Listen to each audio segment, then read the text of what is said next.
हुजूराबाद हल्के जिमीकुंटा टाउन में वाक़ प्राइमरी स्कूल में आज हेडमिस्ट्रेस सर्जना ज़ेर सदारत जश्न तासीस तेलंगाना तकारीब के हिस्से के तौर पर जश्न तालीम मनाया गया, जिसमें सदर मस्जिद अल कुरैश कमेटी अलहाज मोहम्मद ज़ाकिर खान ने बहैसियत मेहमान खुसूसी शिरकत होकर तलबा और तालिबात को मुखातिब किया,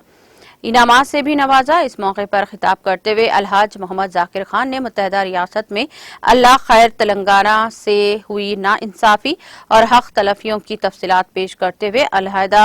रियासत तेलंगाना के लिए चली तहरीक के मुख्तलिफ पहलुओं पर तफसीली रोशनी डाली। उन्होंने कहा कि चीफ मिनिस्टर के चंद्रशेखर राव ने अपनी जान की बाजी लगाकर अंतिक पुरअमन जद्दोजहद चलाते हुए अलहदा रियासत तेलंगाना को हासिल किया। जनाब अलहाज मोहम्मद ज़ाकिर खान ने अपने खिताब में वज़ीर आला के चंद्रशेखर राव की 9 साला दौरे हुक्मरानी का तफसीली जायजा भी पेश किया और कहा कि नई रियासत तेलंगाना को सुनहरे तेलंगाना बनाने में केसीआर हुकूमत ने नाकाबिले फरामोश कारनामा सर अंजाम दिया है। उन्होंने तलबा व तालिबात को सख्त मेहनत के जरिए आला से आला तालीम हासिल करने और अपने मुस्तकबिल को रोशन दर्शा व शानदार बनाने का मशवरा दिया।